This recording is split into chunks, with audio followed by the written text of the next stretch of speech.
Also, we have a slightly smaller audience than normal today. So again, I'd really encourage everyone, once I open the floor up for questions and comments, to please click the raise your hand button, and then you will be able to bring you into the conversation. All right, I'll end the polling and share the results now. Okay, so 56% say a market-based justification, and 44%, almost a good split here, say cost-based justification, which is really interesting. So in my experience, speaking to law firms, it's almost always a market-based justification as the reason for increasing their rates. Very few firms that I've spoken with have ever have a pure cost-based model that figures out what all the overhead is and then allocates a certain percentage on top of that to figure out what the rate should be. Almost always it's based on, the market. And when I say market, other firms, similar situated firms, have increased their rates, and therefore, in order to meet the market demand or to meet the market need, we're going to increase our rates as well. And so that's typically the justification for the rate increase. However, what happens when a law firm does ask for a rate increase? This is often what happens. The law firm says, yeah, if you could increase my $1,000 rate, that'd be great. There's not really much justification provided beyond that unless it's asked for. So key things to know about law firm hourly rates: they're not based on the law firm's internal costs. So if you ask for justification and part of that is, well, our overhead's gone up, that shouldn't really be a justification, because that's not how that's not how the hourly rate was calculated to begin with. It's calculated based on, again, the market. And then also, if it's calculated based on the market, then you should be asking the firms for a benchmark. So unless you're getting a benchmark from your firms, then there's really no way to assess whether that rate increase is merited. All right, let's see here.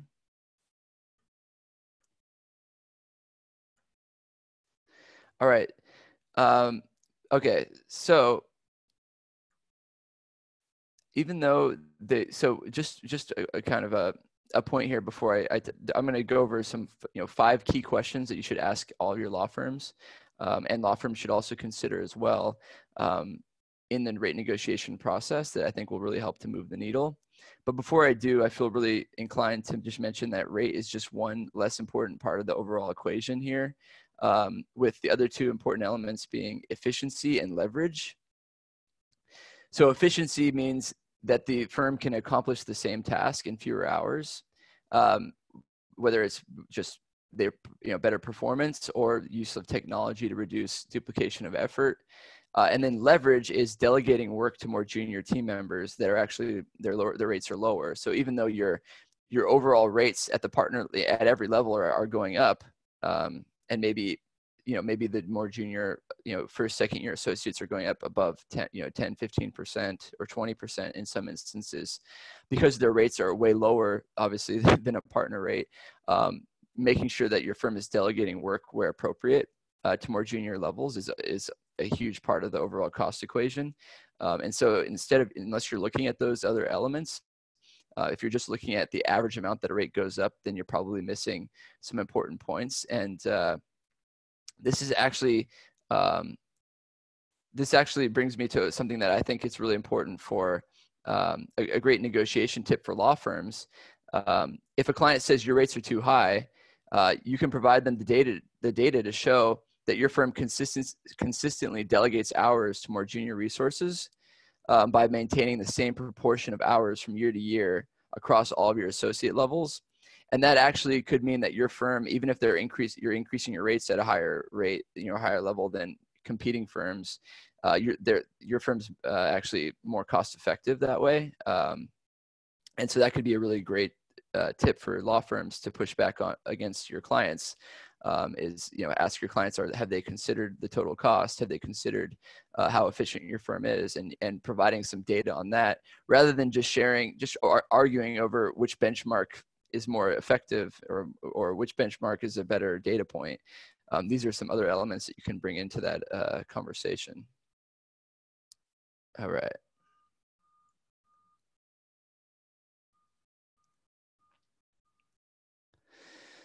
So I'll go ahead and pause here. If there's any questions, go ahead and click the raise your hand tool, and then I'll go ahead and get another poll launched here in a second. Just check the Q&A here and see if we have any questions that have come in. All right. So now I'm going to go over the really important questions that you should ask your firms. But before they do that, I'm going to launch another poll. Okay, poll number 2. Okay, so this is we have a lot of law firm members in the audience, and then we have a lot of clients as well. So if you're a client, I want you to answer the first question by what do your firms typically request as far as a percentage yearly increase to their partner rates? And then if you're a law firm, and these answers are anonymous, so it's not something that's going to be shared. And I won't have access to anonymous answers here, but by what percentage does your firm typically request to increase its partner rates annually? 0 to 2%, 3%, 4%, etc. And then the second question here, by what percentage does your firm seek to increase its overall revenue through rate increases? So basically, what is the weighted average impact of increases across all timekeepers in the firm? Just give it another 30 seconds to get these answers in.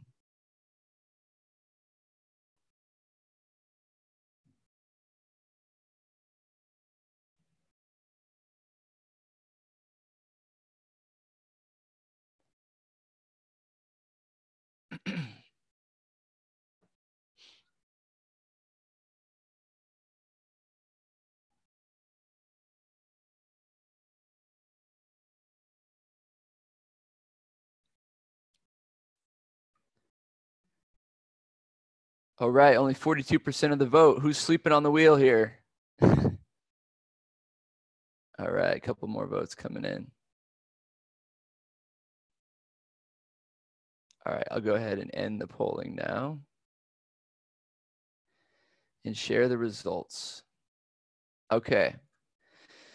Wow, so a whopping 56% of respondents say that their firm typically increases or requests to increase partner rates annually by 5%.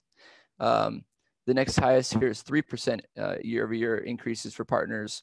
And then there's a few firms that are getting aggressive with the sub or beyond 5% rate increases year-over-year. And then as we scroll down here, by what percentage does your firm seek to increase its overall revenue through rate increases? We got a split between a top vote 1 to 3% versus another 5 firms in the 7 to 10% range as the overall amount that the firm seeks to increase its revenue by through rate increases alone, which is really interesting results here. And one of the things that we'll notice if you actually look at some of the data in the industry, Jeff Grossman recently did a really interesting presentation at the Buying Legal Counsel conference. Jeff Grossman's from Citibank, and he does tons of benchmarking on law firm rates, productivity, demand growth. And one of the things that he found is that most of the law firm increase in revenue is attributable to rate growth. It's not actually attributable to demand growth. So just an interesting note there that law firms are mostly growing the revenue through rate increases, despite the fact that demand has been relatively flat year over year. So that's going to lead me to one of my questions for clients to ask firms here. But just to get started, here's the first 2 questions if I was a client that I would ask law firms if they were requesting a 7 to 10% or even lower, obviously, but we just saw that that many firms are looking to increase their revenue by 7 to 10%. So what is your firm's average discount off standard rates across all clients? And that should kind of get you wondering if the firm's average discount off standard rates across all clients is 10% or higher, is it really a standard rate? What is the standard rate really? And then you want to obviously compare that to what your discount is off standard rate. So you definitely don't want to have a discount that's lower than the average across all clients, especially if you're top 50 client. But then also, if you are a top, let's say you're a top 5 client or a top 20 client, you should also be trying to figure out what your firm's average discount off standard rates is across its top 10 clients. So these are two questions that I would always ask your firms when asking for a rate increase justification. So that way you can figure out whether your discount's commensurate with how much you're spending with that firm. So a firm should not be charging you based on a 5% discount if you're the number 5 client and the average discount to top 10 clients is 15%. You're obviously getting a worse deal than the other clients that are spending similar amount of money as you are with that firm. So these are just questions where even without even looking at the benchmark information, you can immediately assess whether the firm's sort of treating you the same that they're treating other clients similarly situated. And at the same token, if a firm tells you that you only have $100,000 in spend with this firm, let's say, and it's an AmLaw 50 firm, but they've given you a 15% discount and their average discount to their top 10 clients is 10%.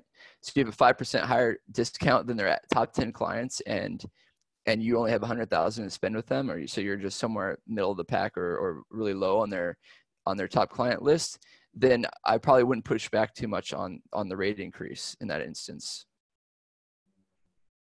So I think we got a question here.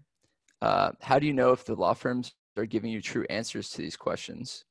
That's a great question. But I think I would love to open the floor up to a law firm to provide the answer to that. Any law firms in the room want to provide an answer to that question? Go ahead and just click the raise your hand button, and then I can give you the ability to speak and answer that question.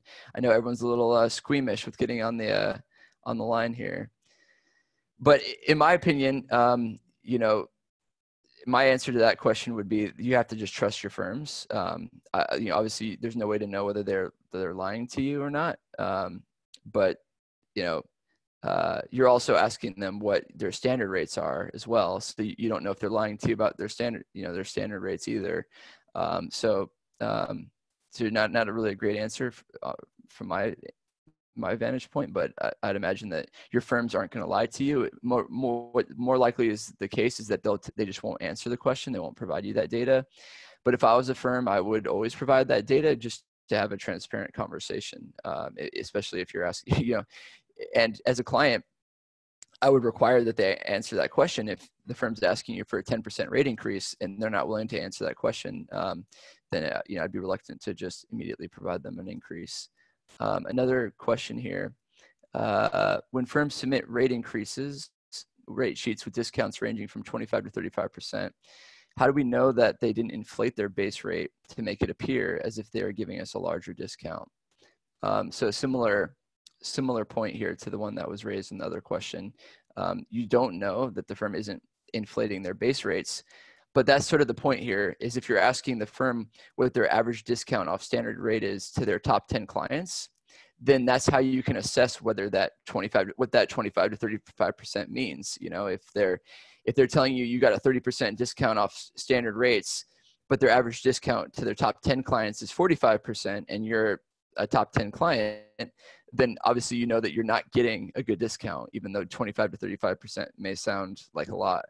At the same token, if their average discount to all clients is only 5% and you have a 25 to 35% discount, then you should feel a little bit better about that. So that's where these two questions can kind of come in to help assess what that 25 to 35% means. So appreciate the questions.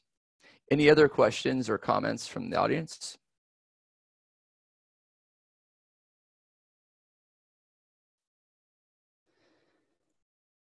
All right. Okay, let's move on. So the next question. So I alluded to the presentation that Jeff Grossman from Citibank gave, and so one of the points he made in his report is that in the past 7 years, demand has grown at a compound annual growth rate of only 1.1%. So we saw answers where firms are seeking 3% upwards of, and then 30% of firms were answered that they're seeking 7 to 10% in the survey that I just did, rate increases. So how does that mesh with the fact that demand is basically flat, growing 1%? And so this is where I would, the third question I'd ask the firms is, considering demand for legal services has been flat, how do you justify a rate increase? One of the things we do know, a little caveat to this, is that demand, while demand across all firms is relatively flat, demand has been growing more heavily amongst firms in the top 50. So if you're a firm that's in the AmLaw, the bottom of the AmLaw 200, or you're an unranked firm, demand has actually been negative. But whereas, a top AmLaw 50 firm may have a little bit more of an argument here as far as the demand growing substantially at the top of the food chain. But this is something that you as a client should definitely be asking your firms as part of your process for evaluating whether rate increase is merited. And just, if the firm can show you too with data and say, look, at our revenue has grown 10%, and that revenue has not really or our rate increases on average are 5%, but our revenue has grown 15%. They can demonstrate that the demand for their firm is skyrocketing. Then you as a client should understand that giving you a more severe discount doesn't really make sense when they have a lot of demand coming in from other clients and can charge those other clients a higher rate. So that's just another thing to consider as you go through the process. And then the final two questions that I would ask firms as a client is, if these rates, so going back to the market-based justification versus cost-based, if the rate increases are based on market factors, what benchmarking information do you have? Because I don't think that it's enough to just say, oh, well, other law firms are going up, so ours should go up too. They need to provide you some justification for the rate increase. So whether that's the real rate report, information from client billing services, there's several different sources of benchmark information. Some of them are more granular sources than others, meaning that some benchmarking just tells you, okay, an average partner rate in New York City is X, but it doesn't distinguish between AmLaw 50 versus AmLaw 200 versus unranked firms, and it doesn't distinguish based on practice area. So we know, if you look at the benchmarking data, that M&A practice area has more demand growth, the rates are higher. So obviously, benchmarking information is not all equal, and making sure that you're looking at the benchmark that's most appropriate for the firm that's asking for the rate increase is really important. But if the firm cannot provide you any benchmarking information, then I don't know how they can justify getting a rate increase. But then again, they may also say, if you ask them for justifications on the rate increase, they may also say, well, our costs have gone up. We have to pay our attorneys more money. It's a competitive marketplace. So those are actually, that's not a market-based justification. That's an internal cost-based justification. However, law firm rates are not cost-based. So if you think about widgets and buying plastic and most raw goods, those items, the supplier knows down to the penny what it costs to produce a given widget or a given item, and then they decide how to price that product by allocating a certain profit margin on top of the internal costs. And the only way that those suppliers can actually increase their profits is by reducing their costs, because they typically, it's not a market-based pricing model. They don't, the buyers will find the widget that's the least, the lowest cost. Obviously, law firms don't operate that way. Law firms don't figure out the exact cost to produce a particular service in most cases. And so saying that the overhead's gone up really has nothing to do with the rates. So I would really push back on any rate increase that's cost-based justification. And if they do say that the rate increases are their rates are set based on costs, then they should be able to provide you a breakdown of their costs, and show you how their costs have increased, and give you a little bit of data to support that beyond just, especially because you saw that most law firms are growing the rates 5%. And inflation has been about 2.5% over the past 3 years on an annual basis. So it's probably not a great justification on the cost-based front. But so as we move along, just going back to my point about rates only being one part of the equation and thinking about total cost. So I want to just give you an example of how you can bring other factors into the conversation. So this shows you a chart, and it breaks out individuals in the firm. So you can see total hours, the 2019 rate that's being charged to your company, the new 2020 rate that's being proposed, the percentage increase for each of those individuals, and then this discount off of the 2020 standard rates for each of those individuals. And the point I want to raise here is that the discount, the increases are really high at the associate level, and even the paralegal, double-digit rate increase. But all the work is concentrated in the two partners. So even though an average increase here is only 12%, the weighted average impact on your spend with this firm, considering they don't add any new timekeepers, is only 4%. So this is a way for firms to highlight, firms should be highlighting this to their clients. What is the weighted average increase? It's the amount that's actually going to impact what you ultimately spend with us as a firm is not as severe as it may appear by just looking at the average rate increase. But in this scenario, obviously as a client, I would want to know, why aren't you delegating more work to the associate levels?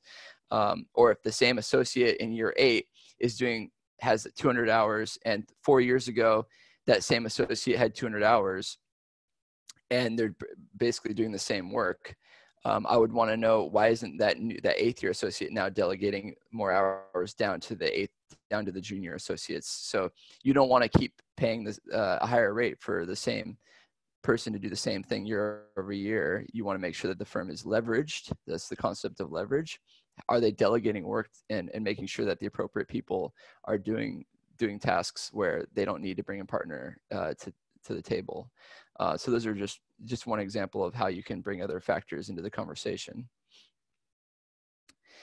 So now the next 20 minutes or so, I want to talk about a basic fundamental issue that all clients have when negotiating rates with law firms. And I want to talk about give 2 examples of how PERSUIT can actually help in this process. So I talked about leverage. I talked about efficiency evaluation. So 2 firms can have contrasting rates, and the lower rate but the lower rate firm could actually be inefficient, and they could actually end up charging more on a total cost basis for the same project as the premium high price firm. And then there's the data problem. So there aren't great resources out there for benchmarking. Some of those resources are costly, and some of those resources are only available if you have access to that particular e-billing system. So oftentimes it can be difficult to find a good hourly rate benchmark. And then the 4th problem with negotiating rates is it's time consuming. So if you're, especially if you're at a large client with hundreds of law firms, like I was at, it's really difficult to actually negotiate with every firm. And that could take it could take a long time to actually come to terms. So it could actually end up taking half the year just to settle on what your rates are going to be for that year with all your firms. So these are just some common problems that the current hourly rate negotiation process has. And so I want to talk to you about how PERSUIT could help alleviate some of those problems. And before I go there, I just want to open the floor up to any questions and comments of what we've covered so far. Does anyone disagree with me on some of these problems, or have any other problems with the hourly rate negotiation process that they'd like to share?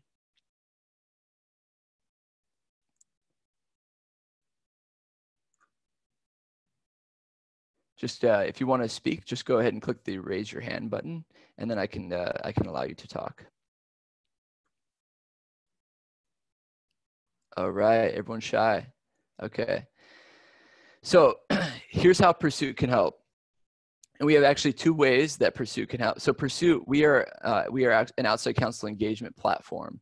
So the client logs onto our platform and then uses the platform to send out a request, whether that be a request for a proposal, request for hourly rate information, or just a request for a single AFA budget or AFA proposal from one firm. It doesn't have to be multiple firms.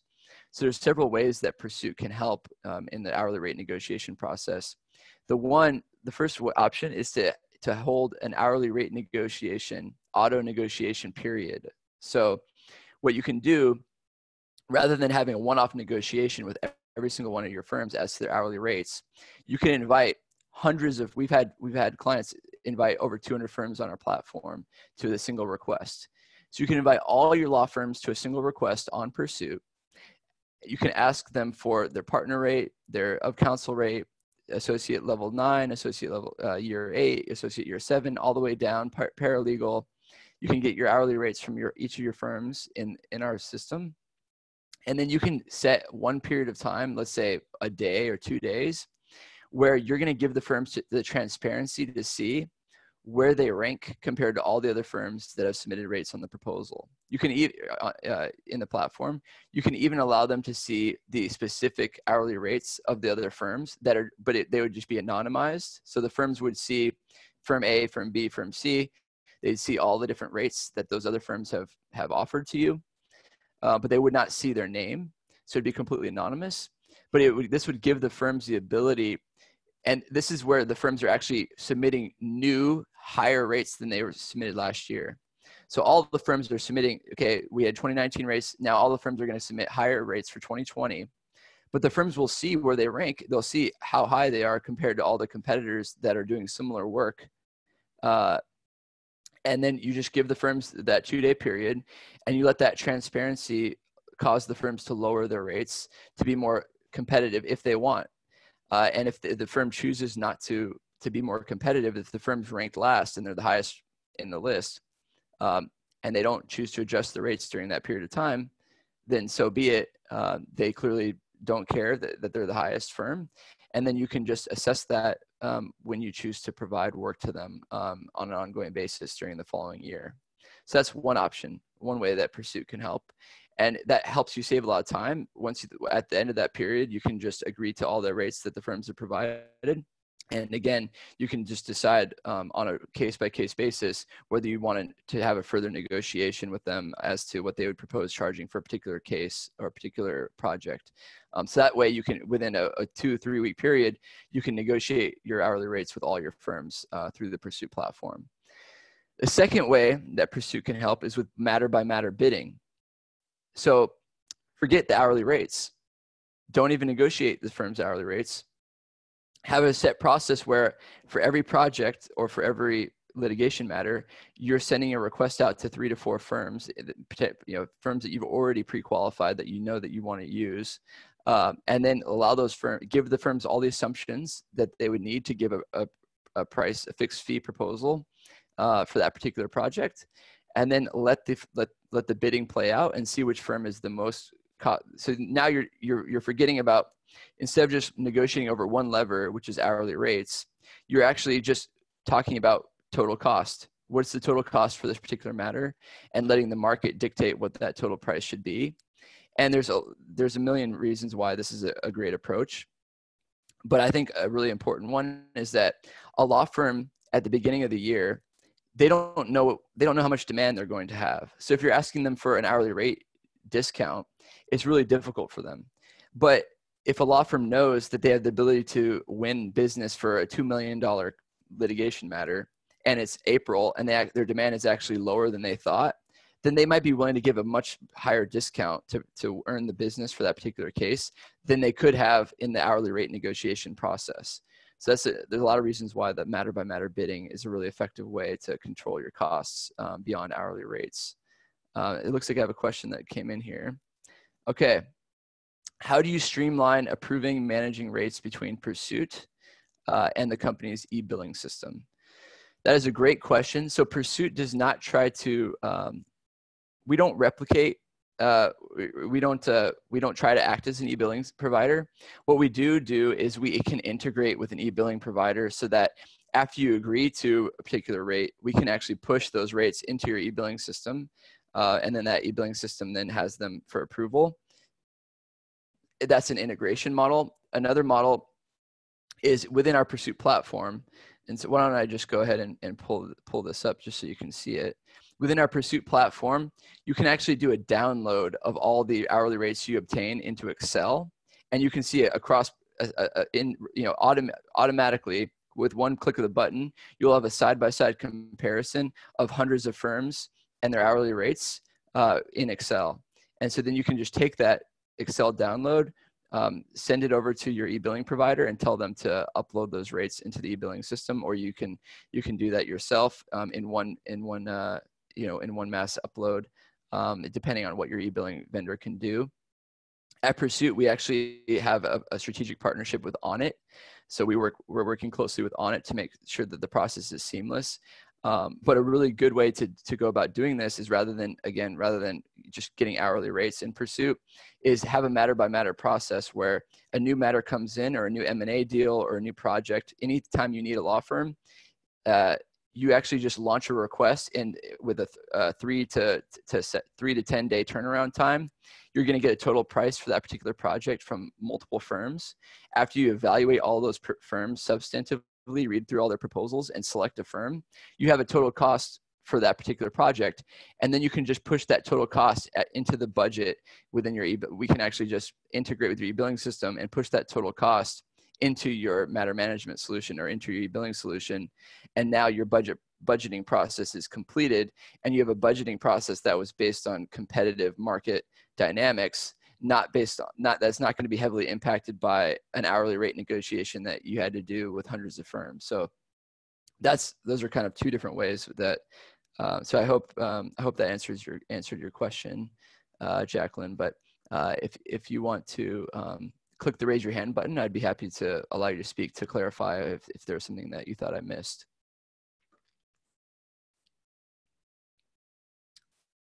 Nope. Okay. So what I'm showing right now is the option 1. So this is actually what PERSUIT, just a screenshot of what you would see. So at the very top row, you'd see the total price. So this is actually, what this is showing is a reverse auction. And this is a 22 day long. Yeah. So in this particular example, the client has given firms 22 days. So let's say the firm has submitted new rates for in October, and they want these new rates to apply in January 1st, 2020. So you can have a 2-month long, or you can make it a 2-week long, however long you want. And you can give the firms this transparency to see where they rank in terms of their rates. You'll notice that they don't see the names of the competitors. The only name that they see is the name of their firm. So right now, I am a law firm at Falstein LLC. I'm seeing, in this particular instance, only 3 firms have submitted their rate information, so that I could see that my blended hourly rate at the top, 580, is actually the highest in the group. And so I would actually be prompted to lower that. And also to lower my partner of counsel associate. This screenshot's cut off, but there's additional associates, more junior associates below year 9. But so this is just a really transparent way to have your firms lower their prices without you having to manually negotiate all of your hourly rates or argue over benchmarking information. You can just give the firms a transparency to see where they rank compared to your other firms that you typically use. So this is one example. And then the second example that I alluded to, the matter by matter bidding, this is where you've actually given a specific scope of work. So in this case, it's an M&A deal, Project Superman, and I've given the firms the scope of work, and I've actually broken down the project into multiple phases. So if you see below where it says pricing here, strategic advice, due diligence, transaction documents, pre-closing matters. So there's multiple phases of this M&A project. And I've asked the firms to give me a fixed fee at the phase level. I've also asked them to give me to figure out what would be the total price if the project went all the way to the end and every phase occurred. And that's what you see at the top of the total price field. And so again, Falstein LLC is the highest price firm. Falstein LLC started at $1 million, and they've lowered now in the middle of this auction to $970,000. Most of the time, we advise clients to only make these reverse auctions, or what we call now is auto negotiation period, 1 hour long. So just you have a 1 hour period where the firms can see where they rank, or you can make it to where they can see their rank and their price, and then they can reduce their pricing accordingly. And these are really a great way to reduce your total cost instead of just looking at just one half of the equation. So that kind of brings me to the end of the the presentation. I'd love to get your feedback, any thoughts, questions. If there's anything you completely disagreed with me on today, please go ahead and click the raise your hand button, and then I can bring you into the dialogue. If not, I'd like to invite you. If you email me after this presentation at david@persuit.com, I can actually share with you these slides. And this actually will include the link to our next webinar, where I'll go over in more detail RFPs for litigation matters. Obviously, litigation is tough to, you might think, how do I get a fixed fee, a total price fixed fee for a litigation matter when there's a lot of ambiguity, you don't know how long it's going to last? But you actually can do it in a really effective way. And we have a lot of Fortune 100 companies that have figured it out on our platform. And so I'll share with you the best way to go about doing that, so that you're getting pricing at the phase and activity level that can just be there to inform you in case there's a material deviation. I'll go into more detail next time, but I'd love to invite you to join me for that next webinar. So that pretty much wraps it up. Please again, feel free to shoot me an email if you have any questions, or if you'd like to hop on a call with me at some point for a private chat. I'd be happy to speak with anyone on this topic or other topics. So thank you very much.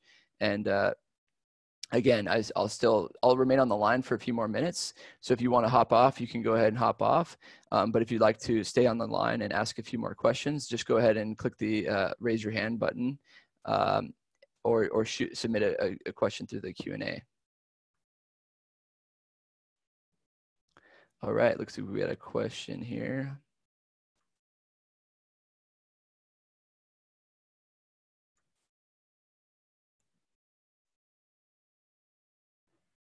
All right, Lacey, just gotta go ahead and mute yourself. Hi, Lacey. Hi, I will be the first person to break the silence on this chat. Great, I'm happy. So I am not with a firm, but I have a question. We are considering asking our firms to submit proposed volume discounts instead of individual rate sheet discounts. Can you talk about any pros and cons in that method? So are you going to be asking for individual rates and as well as volume, as well, like a sort of, here's what the individual rates are that you'll upload to the e-billing system, and then there'll be a volume discount added on top of that, essentially? Yep, exactly. But instead of asking them to submit base rate, discount, and effective rate, it would just be effective rate, and then like certain thresholds of volume discounts that would be applied, assuming 10% growth from last year, 20% growth from last year, et cetera. Gotcha. Yeah, that's very common. We typically did that in my prior role. We'd always ask for volume discounts, and that, going back to the questions that I was suggesting that everyone ask, in terms of asking what your average discount is off standard rates for top clients, is, you may not actually have a lot of volume of work with that particular firm, and so it may not make sense for you to have a higher discount on the hourly rate. So volume discount is a really good way to set it up to where if you do decide to provide more work to the firm, you'll be able to get that discount commensurate with the types of discounts that the firm's giving to other clients that have a lot more business, that they have a lot more business with. So I definitely think it's a great approach. The challenge with it is that it can be it can be tough to kind of monitor. If you have a lot of firms with volume discounts, it can be tough to kind of monitor that, and you need to instruct the firms to submit a single line item.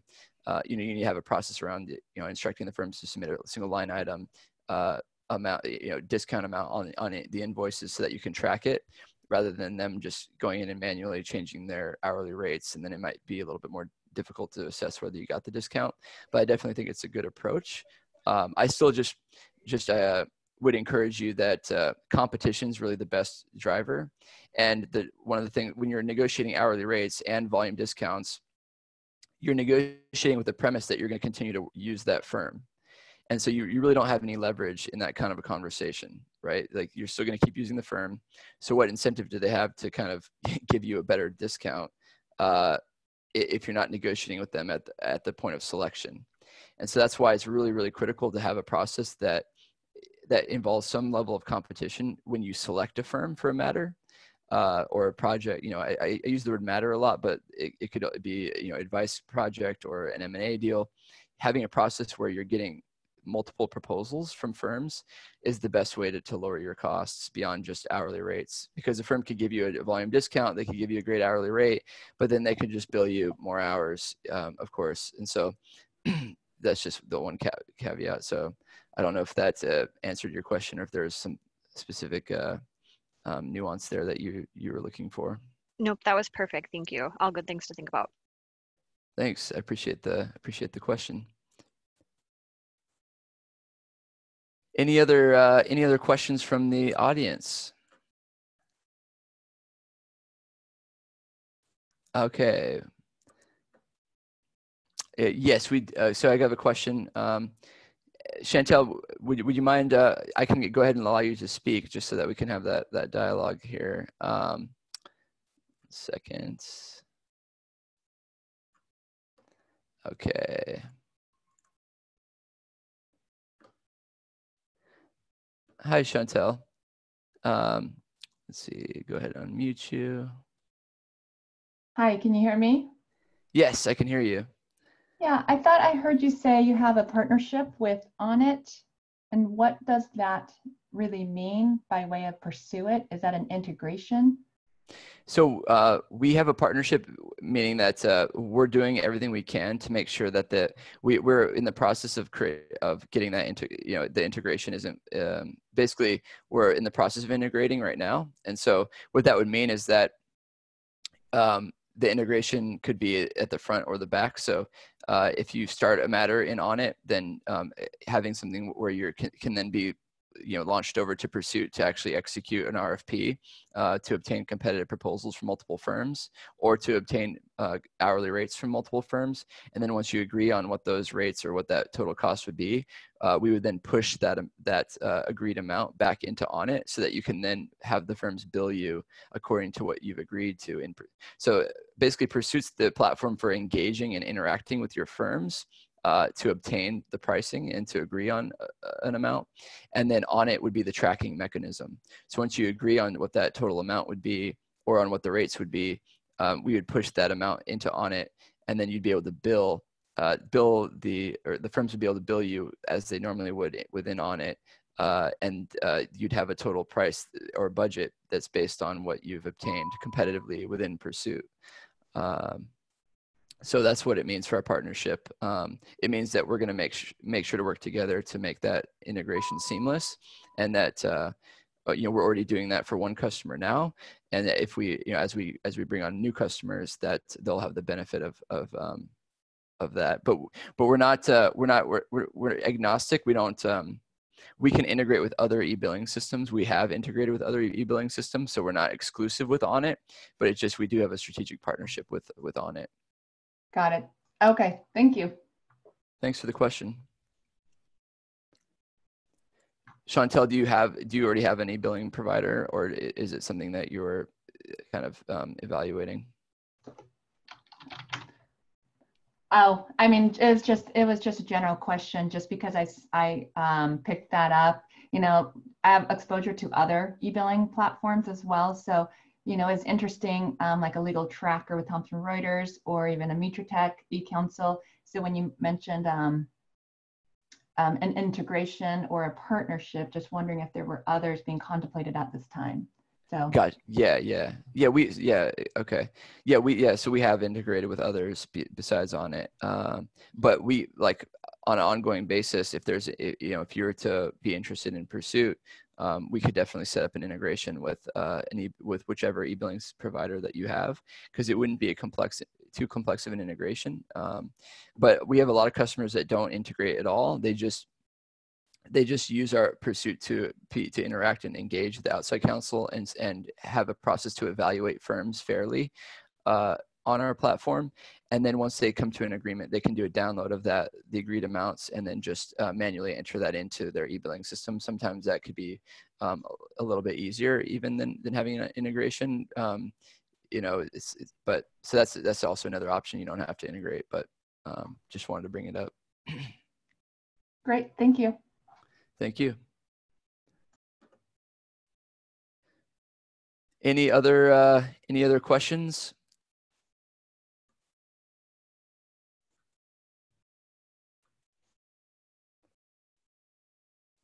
All right. Again, I just would love to invite you to our next webinar, and I really appreciate everyone that that joined and asked questions. I really appreciate it.